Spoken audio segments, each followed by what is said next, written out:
Task Force Gala Honorees represent the best of LGBTQ and allies. The highly anticipated National LGBTQ Task Force Gala will recognize the honorees for this year. Tonight's gala will be presenting awards throughout various categories. The 2022 Eddy Mcintyre Community Service Award will be given to a family that has championed equality for LGBTQ plus people and broad social justice reform for more than 3 decades. They are Liebe, Seth, Naomi, and Tashi, also known as Natasha, Gadinsky. The Gadinskys' advocacy for the LGBTQ plus community began when Liebe befriended an LGBTQ plus congregant at her church and joined forces with him to make the church a reconciling congregation. The next award presented by the gala is the 2022 National Leadership Award. This award will be given to openly gay Jonathan Capehart, who is an author at The Sunday Show with Jonathan Capehart. Capehart's introduction will be presented by MSNBC weekend anchor Katie Fang. Jonathan Capehart is a Pulitzer Prize-winning associate editor of The Washington Post and longtime MSNBC host. Capehart is a regular moderator of panels at the Aspen Ideas Festival and for the Aspen Institute, the Center for American Progress, and the Brussels Forum of the German Marshall Fund. He also served as a policy advisor to Michael Bloomberg in his first successful campaign for New York City mayor. The third award by the gala is the 2022 Changemaker Award. It is intended to recognize someone who embodies an intersectional vision for a society where LGBTQ plus people are free to be themselves. This award goes to X Gonzalez. Gonzalez will be introduced by leading student activist, president of PRISM, and Queer News Tonight anchor, also It's Happening Out host, Max Fenning. X is at the forefront of advocating for gun violence prevention, including intersectional issues such as racial justice and LGBTQ plus rights. X is a survivor of the Marjorie Stoneman Douglas High School shooting. The honorees represent the best of the LGBTQ plus and allies of our community and are recognized by the National LGBTQ Task Force Gala 2022. These are incredible folks that deserve these awards, totally. I personally am super looking forward to meeting X Gonzalez. What they did, the youth, the powerful message when, we call BS, when they went up there and said that in Washington was riveting, was unbelievable. Was unbelievable. And they are here with us tonight, and that award is so deserved. Also, the Gadinskys family, I met them at the gala kickoff a couple months back.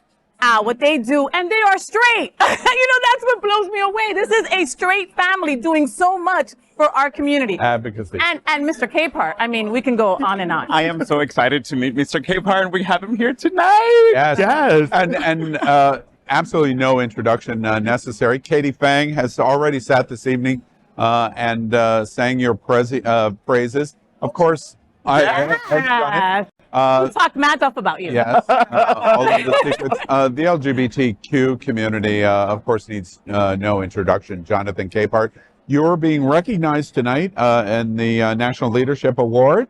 Congratulations to you. Thank you. Here in South Florida. Being in an event like the National Task Force, what does it, as a gay man, what does it mean to you? I've been trying to find the words. I remember way back when former Mayor Dinkins, another organization 15 years ago wanted to honor me. And I was like, why are they honoring me? I haven't done anything. And he looked at me and he said, Jonathan, never deny anyone the opportunity to honor you. I was like, well, when you put it like that. But to get this award from the task force really was, it's an honor that I can't really put into words. I'll try to do it tonight in my speech, but it's the National Leadership Award, which all I do is write and talk. That's what I do.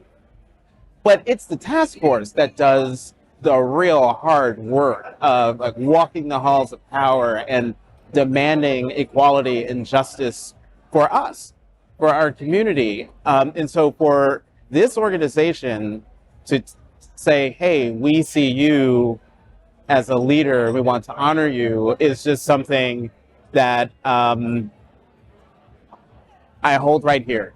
I don't know how else to Jonathan, we do Queer News Tonight. We broadcast live LGBT evening news on Apple every night. Oh. And I'm a news junkie, and I I probably could tell your resume better than you could. I've watched you all over. Morning Joe is one of my favorites. When you represent the way you do at Washington Post, at MSNBC, and being a person of color and being gay, what does all of those intersections in terms of doing the news and the representation that you have in news, what does that mean to you in terms of what you represent to the LGBTQ community? Well, the great thing about being an opinion writer, so I'm a journalist, I do report, columnists do their own reporting, but the great thing is, as a columnist, once I do my reporting, I get to say what I think. Yes. And with a lot of the issues that, are facing the country throughout my career, they have impacted me as a Black person, as a Black man, as an out gay man, as an out gay married man. And usually I'm the only one of any of those identities around that table at the editorial board meeting at the Washington Post, or not so much MSNBC because, it's the rainbow at MSNBC, but certainly at PBS NewsHour. I'm the Black gay man sitting at that table and saying, can we just call out what's happening here that's racist? Yes. And that's terrible. And the Republican Party needs Or homophobic. Or homophobic. Absolutely. And what's wonderful is I hear back, particularly from the PBS audience, saying to me, I never thought of it that way. Every time you're on, you make me think. And I think it's because I'm certainly the first out LGBTQ person in that role on Friday nights, first Black person in that role. And so now, after how many decades of seeing either two white men or white man and a white woman, but now there's an out gay Black man sitting at the table with a different perspective, but the same pedigree. Yeah. You can't discount. That's amazing. You're speaking to the president tomorrow. No, right? that was yesterday. Yesterday. Did it yesterday. How was that experience for you? I mean, as a LGBTQ representative, I could only imagine that must have been a really interesting And interview. the full interview hasn't been published yet. Is that correct? The full sit-down interview was broadcast yesterday on the readout. The walk and talk that we did, that was only supposed to be 5 minutes, but ended up being just under 10 minutes, airs tomorrow on my show, which I'm doing live from Miami tomorrow. Coming, right. The experience was, and I've interviewed President Biden many times, when he was vice president, when he was candidate for president this go around, vice president-elect. And we've got this interesting rapport, I think, where when we get to talking, we really talk. It's a conversation, and I feel like he feels comfortable talking with me. And so I wasn't freaked out in that regard, talking to him, because we've talked so many times before. I will say, I think he's running again, and definitely he loves the job. He absolutely loves the job. But the best part wasn't talking to him. The best part was riding on that ride. I got to ride on Air Force One, which was a dream. Jonathan, I know your time is very precious here tonight as we're here at the Task Force Gala. One last question that we want to ask you about is what we're watching here in Florida. You're broadcasting your show tomorrow here. Florida seems to be the epicenter of even if I say it, hate, in terms of the culture wars that are going on. From your seat sitting in Washington, what do you think about what you're watching going on here in Florida? It's breathtaking in a horrifying way. I'll say in my speech tonight that, when I came out to my mother 30 years ago, 32 years ago, 1990, first words out of her mouth were, "Don't tell anybody."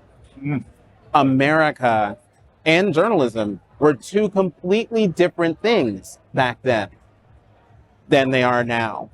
There's been a lot of progress, but Florida and Texas and lots of other places are showing that with every step forward, there are a few steps back, and it requires us to constantly fight. Fight in the sense that every generation, I think it was Congressman Lewis, the late Congressman Lewis, who said, every generation has to renew the fight for justice and renew the fight for progress. And if anything, Florida has reminded people that, You can see us on television. Yeah, we're on the stages of Broadway. We're now in boardrooms and everywhere. And yet, the focus now are on our children. Yeah. And so now we've got to not pick back up, keep fighting. Yes. And it should be a fight that we join willingly, because it's not just for us, not just for our community, but it's also for our country. We are part of the fabric of this country, and we need to not only remember that, but we need to remind them that. Well, we're going to bring you every word of Jonathan Capehart's speech tonight. He is at the National LGBTQ Task Force Gala, and he is the National Leadership Award winner. Jonathan Capehart, thank you very much for joining us tonight on Queer News Tonight. Thank you for paving the way. As a Black queer person coming up in this industry, I look up to you. So congratulations. Oh, thank well you. deserved. Thank you. And we love your tie. Thank you. LGBTQ plus news is vital for our community and for the broader world as a whole. We have enough enemies at Fox News. Tucker, Sean, and Laura are loud. We need passionate allies. Happening Out television network, Queer News Tonight, and It's Happening Out are literally out of the closet and into the headlines. Our community needs your support. Like this broadcast and subscribe now to ensure the growth of the entire LGBTQ plus community.